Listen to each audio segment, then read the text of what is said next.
के लिए मिट्टी कहाँ की होना चाहिए, किस जगह पर बनाना चाहिए, मिट्टी में कैसा जल मिलाना चाहिए। जब शिवलिंग का निर्माण करें, शंकर के शिवलिंग को जब बनाएं तो सबसे पहले कैसे बनाएं, उस तक का विधान शिव महापुराण में और लिंग पुराण में कहा गया। महाराज कहा क्यारे की मिट्टी हो, क्यारा मतलब समझिएगा जिस मिट्टी पर कोई गंदगी ना करी गई हो, ऐसी जगह का कोई भाग मिट्टी का लाया जाए जहां कोई गंदगी ना करे। शिव महापुराण की कथा कहती है।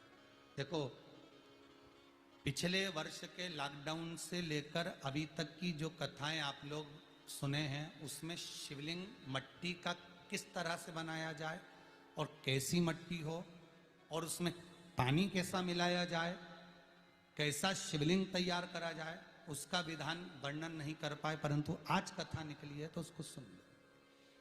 क्यारे की मिट्टी, क्यारे की मिट्टी मतलब जिस मिट्टी पर कोई गंदगी ना करी गई हो, ऐसी जगह की मिट्टी को लेकर जाए और मिट्टी को लाने के बाद थोड़ा पानी का सींचन कर दें, अर्थात घर में लाएं तो उससे पहले मिट्टी को पवित्र करें। अपने घर में गंगा जल रखा हो, यमुना जल रखा हो, सरयू जी का जल रखा हो, उससे मिट्टी का सींचन कर दें।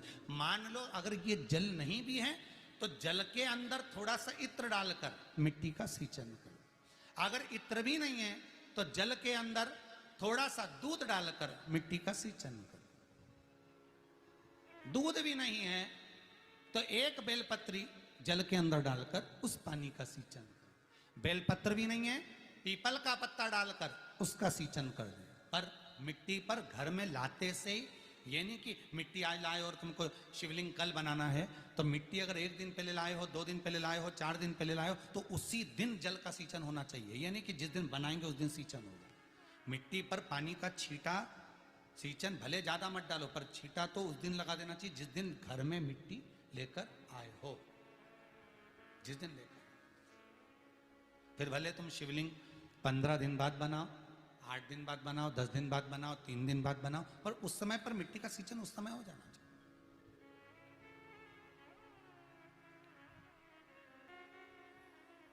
फिर कहा जिस दिन शिवलिंग का निर्माण करो उस दिन प्रातः में अगर आप शिवलिंग बना रहे हैं तो ब्रह्म मुहूर्त में मिट्टी को गला दो।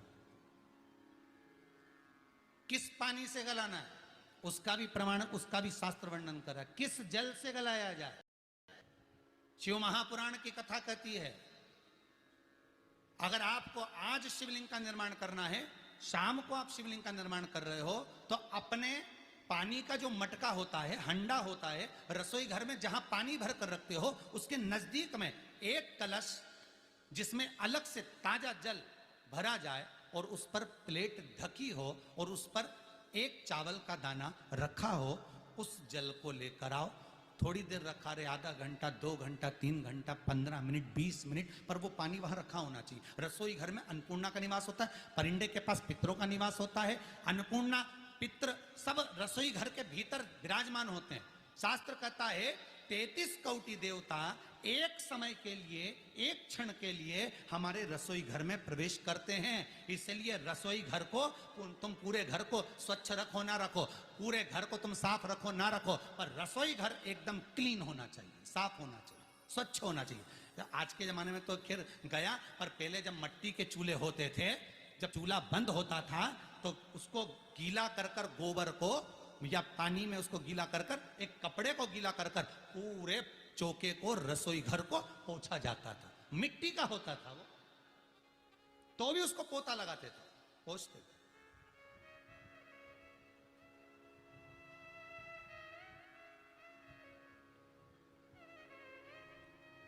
तो पहला क्रम है पार्थिव शिवलिंग का निर्माण। सावन के महीने में अगर आप शिवलिंग बनाते हैं, सोमवार को शिवलिंग बनाते हैं, तो नियम ध्यान रखिएगा महाराज, लिंग पुराण से है ये, इसका नियम ध्यान रखिए।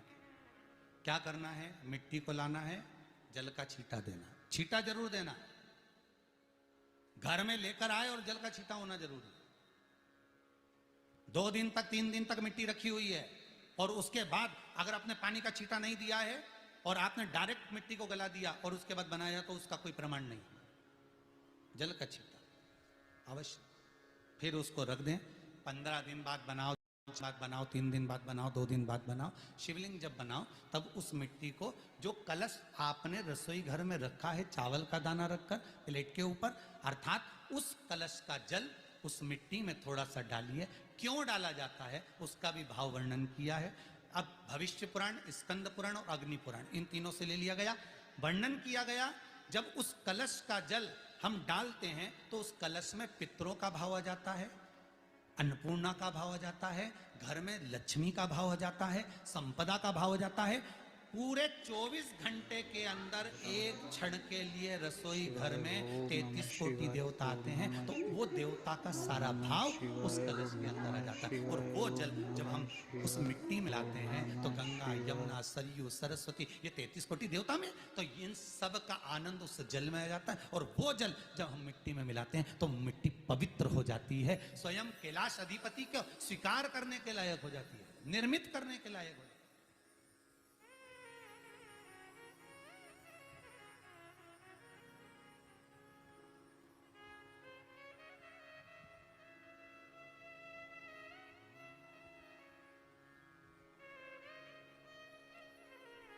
शिवलिंग का निर्माण। अब शिवलिंग का निर्माण कैसे करना? मिट्टी में गला दिया पानी में। सबसे पहले शिवलिंग बनाने से पहले पात्र जो होता है उसके नीचे एक बेलपत्र रखी जाती है। क्या रखना है? एक बेलपत्र। शंकर को झेलने के लिए कोई साधारण नहीं है पात्र जिसपे झेला जाए। स्वयं गंगा शिव की जटा में और आप शंकर के शिवलिंग का निर्माण कर रहे हो, कोई साधारण नहीं हो सकता। स्वयं आप विदेश्वर संहिता के अंतर्गत पढ़े कि ब्रह्मा और विष्णु, ब्रह्मा ऊपर जा रहे हैं, भगवान विष्णु नीचे जा रहे हैं, तो पता नहीं कर पा रहे कि यहां चरण कहां पर और शीश कहां पर है, उसको जान ही नहीं पा रहे।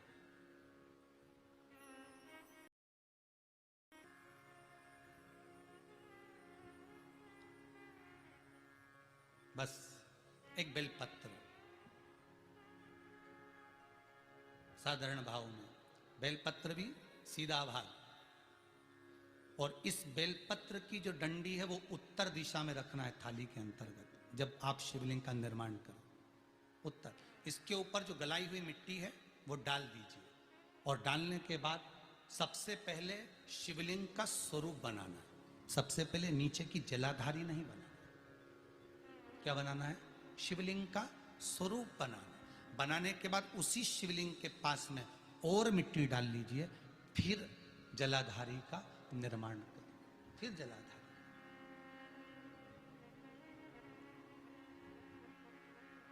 शिवलिंग जलाधारी निर्मित हो गई।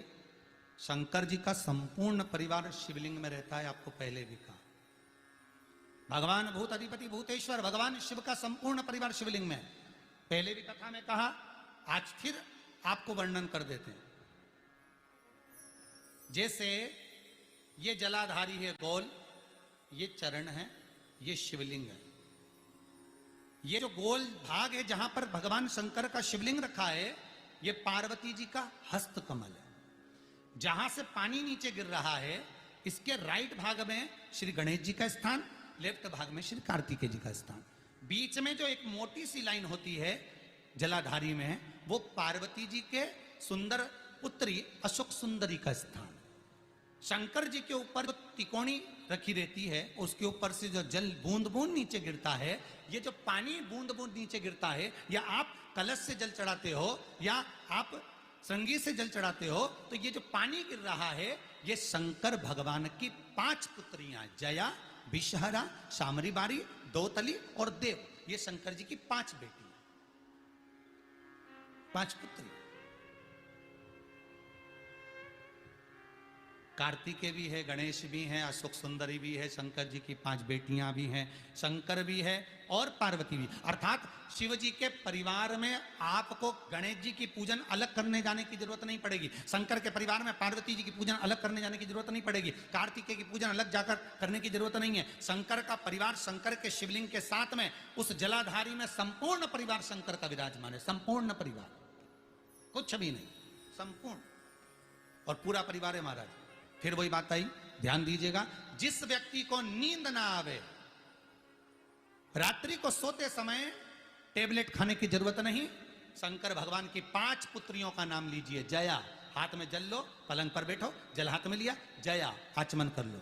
विषहरा आचमन कर लो। शामली बारी आचमन कर लो। दौतली आचमन कर लो। और देव आचमन कर लो। ये शंकर की जो 5 पुत्रियां हैं, ये ऐसी पुत्रियां हैं जो निंद्रा देवी को लेकर आती हैं और हमें विश्राम का आनंद सुख प्रदान करती हैं, हमारे नयनों पर विराजमान रहती।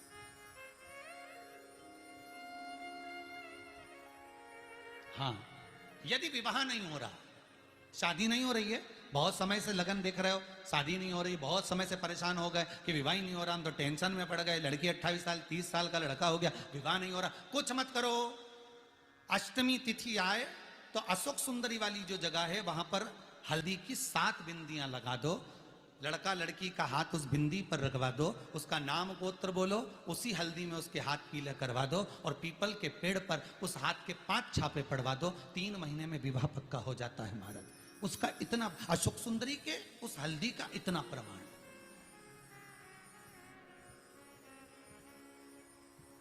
3 माह के अंतर्गत विवाह नक्की होगा।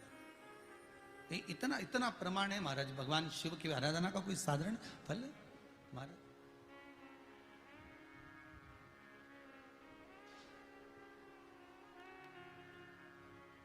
निर्मित करा शिवलिंग। एक बार सब जितने भी टीवी पर बैठे हैं, सम्मुख में कथा सुन रहे हैं,